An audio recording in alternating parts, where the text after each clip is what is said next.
Good evening छात्रों, क्या हाल चाल है? कैसे हो? अच्छे हो गए आप लोग? परीक्षा निकट आ गई है, अब तो टेंशन भी बढ़ रही होगी। लेकिन टेंशन से किसी भी समस्या का समाधान नहीं हो सकता है। इसलिए टेंशन हटाओ, मेहनत करो, खुश रहो, क्योंकि परिश्रम ही सफलता की कुंजी है। ठीक है। आज हम आप लोगों को बहुत ही महत्वपूर्ण क्वेश्चनों पे लेकर के चलेंगे, जो लगभग प्रतिवर्ष परीक्षाओं में पूछे जाते हैं। तो देखिएगा, शुरुआत करते हैं। आज हम आप लोगों को बताएंगे, जो हमारा टॉपिक चलेगा ये द्विघात समीकरण चलेगा भाई। तो द्विघात समीकरण में बहुत छोटे छोटे सवाल होते हैं, लेकिन बच्चों की पहुंच से बाहर होते हैं। और इसकी समस्या यह होती है कि बच्चे जो है बड़े बड़े सवालों में उलझे रहते हैं, परीक्षा तक उलझे रहते हैं और छोटे सवालों को खो देते हैं। तो ये हमारा आप लोगों से कहना है, एक हिसाब से समझिएगा कि हम आप लोगों को बहुत ही अच्छे के लिए बता रहे हैं कि जितना आप कवर कर चुके हो उसका रिवीजन बहुत ही मस्ट है। वो रिवीजन करते रहिए ताकि जो तुम्हें आता है वो भूलने ना पाओ। उसको रिवीजन करने के साथ साथ आप आगे बढ़ करके नए टॉपिक को, जिसको आपने अभी तक टच नहीं किया है, उसको भी पढ़िए। ये कहने का मतलब मेरे नहीं है कि आप बिल्कुल मत छुओ, लेकिन जो आता है उसका रिवीजन मत छोड़ना। नहीं तो एक कहावत है, आधी छोड़ पूरी पर धावे, आधी बचे न पूरी पावे।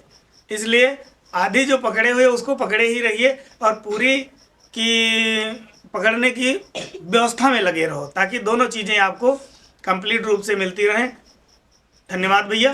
और मेरे साथ लगे रहो। जितना ज़्यादा टाइम हमें दोगे उतना अच्छा आप लोगों को परीक्षा संबंधी क्वेश्चनों पर प्रकाश डालने में हमें अच्छा लगेगा।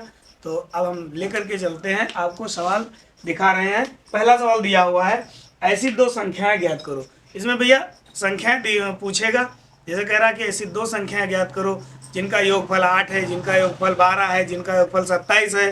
ठीक है ना।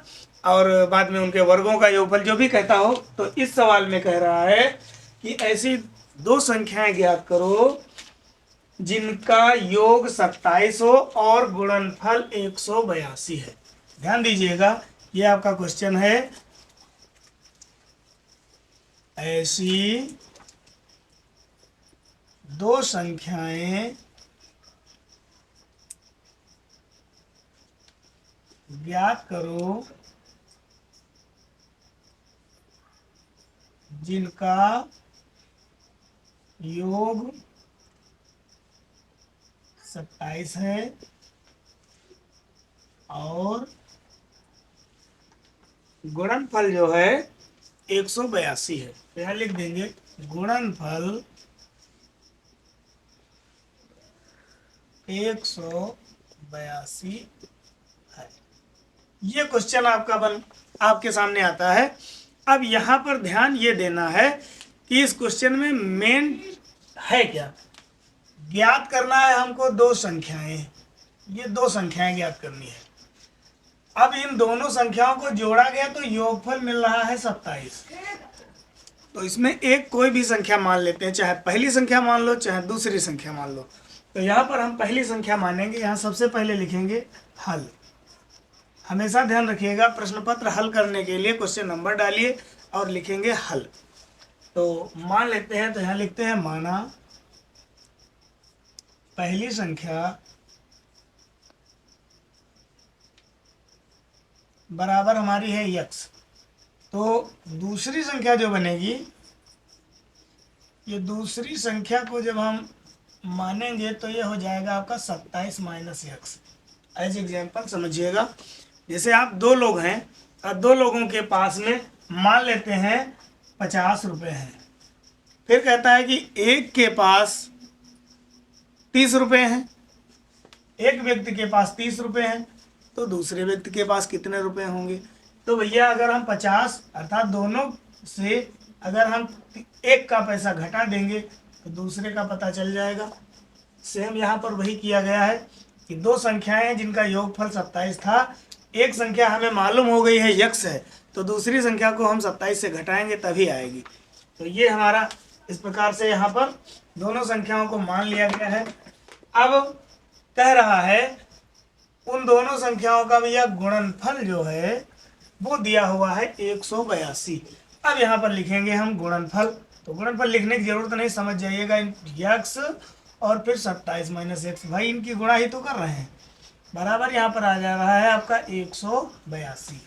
अब देखो x को 27 से गुणा करेंगे तो 27x और माइनस x को x से गुणा करेंगे तो x स्क्वायर। आप जानते हैं बीजीय व्यंजकों की जो गुणा होती है तो क्या करते हैं, जब हम बीजीय व्यंजक की गुणा करते हैं तो क्या होता है, पता है सबको? नहीं पता है तो मैं बता दे रहा हूँ। बीजीय व्यंजकों की गुणा करने पर अगर वो सेम व्यंजक है तो उसकी घात जोड़ दी जाती है। तो यहाँ पर देखिएगा x को जब x से गुणा करते हैं, x इंटू x करेंगे तो इन दोनों की यहाँ पर एक पावर ये है तो मिला करके पावर 2 हो जाएगी। तो यहाँ भैया स्क्वायर हो गया है। बहुत ही नीचे से लेकर के चल रहे हैं आप लोग। हम चाहते हैं कि जो पूरे साल में तैयारी नहीं करी है वो तैयारी अब तुम 2 महीने के अंदर करो। देखो इसको हम पक्षांतर करके इस सारी संख्या को इधर ला रहे हैं तो माइनस का प्लस हो जाएगा और जो प्लस है वो माइनस हो जाएगा, ये तो प्लस है ही है भैया। अब देखिए 182 को 1 से गुणा, ये आपका बन गया द्विघात बहुपद। ये बहुपद बन गया है तो बाहर की गुणा होती है। ऐसे सवाल तो हम बहुत समझा चुके हैं पीछे वीडियो में, आप लोगों ने तैयार भी बहुत अच्छे से किया है, हम जानते हैं। लेकिन फिर भी परीक्षा का समय है, रिवीजन बहुत आवश्यक है, इसलिए रिवीजन करना बहुत ज़रूरी है। 182 को 1 से गुणा किए तो 182 आया। इसके यूं से टुकड़े कर लेते हैं तो देखो 2 9 18 होता है, 2 एकम 2 होता है। अब भैया ये कितने से कटेगा भैया, आराम से 7 से कट रहा है, 7 13 से 91 होता है, फिर 13 एकम 13, पक्का हो गया ना। लाना आपको है 27। तो आपको मालूम है कि 7 दूनी हो गया यहाँ पर 14 और ये हो गया आपका 13, इनको जोड़ देंगे तो आएगा 27। बढ़िया समझ में आया। यहाँ पर ये समझाना बहुत जरूरी होता है क्योंकि बच्चे समझ नहीं पाते हैं कि ये गुणनखंड बना कहाँ से, इसलिए ऐसा बताया गया। तो भैया यहाँ पर 13 और 14 मिला हमें लिख देते हैं एक्स स्क्वायर, फिर 13x, फिर माइनस, चूंकि ध्यान देना यहाँ पर थोड़ा सा विस्तार कर दें, चलो विस्तार कर देते हैं। ये माइनस पहले से है तो यहाँ पर लिखेंगे 13 और प्लस 14 इंटू एक्स और प्लस 182 बराबर 0, पक्का हो गया। अब इसके ब्रैकेट को जब हम x से गुणा करेंगे ब्रैकेट के अंदर की संख्या को तो यहाँ पर आएगा x इंटू 13x और प्लस 14x प्लस 182 बराबर 0। अब देखिएगा इसका ब्रैकेट तोड़ेंगे, ब्रैकेट तोड़ने पर जो बच्चे हमारे पिछले वीडियो को बहुत अच्छे से देखें उनको पता है कि ब्रैकेट के बाहर यदि माइनस है, देखो यहाँ पर माइनस लगा हुआ है, तो अंदर के सारे चिन्ह बदल जाएंगे। तो यहाँ पर लिखते हैं हम एक्स स्क्वायर, यहाँ प्लस तो माइनस का 13 हो जाएगा, फिर यहाँ पर 14 हो जाएगा और ये तो प्लस का 182 है ही है पक्के से पहले से ही।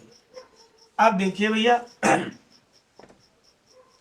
यहाँ पर एक ये पेयर बन गया और ये बन गया, इन दोनों में आपको मिल रहा है केवल इधर x मिला तो यहाँ बचा x माइनस का 13 और इधर देखो मिल रहा है आपका 14 माइनस का मिल गया 14, तो यहाँ बचेगा x और प्लस को माइनस से जब हम इधर देखो यहाँ पर माइनस को प्लस से गुणा करेंगे तो बेटा यहाँ माइनस हो जाएगा और 14 से जब इसको डिवाइड करेंगे तो 13 ही आएगा क्योंकि इसका गुणनखंड है ये बराबर 0। अब देखिएगा एक ब्रैकेट में कर लीजिएगा x माइनस 13 और दूसरे ब्रैकेट में कर लीजिएगा x माइनस 14 बराबर 0।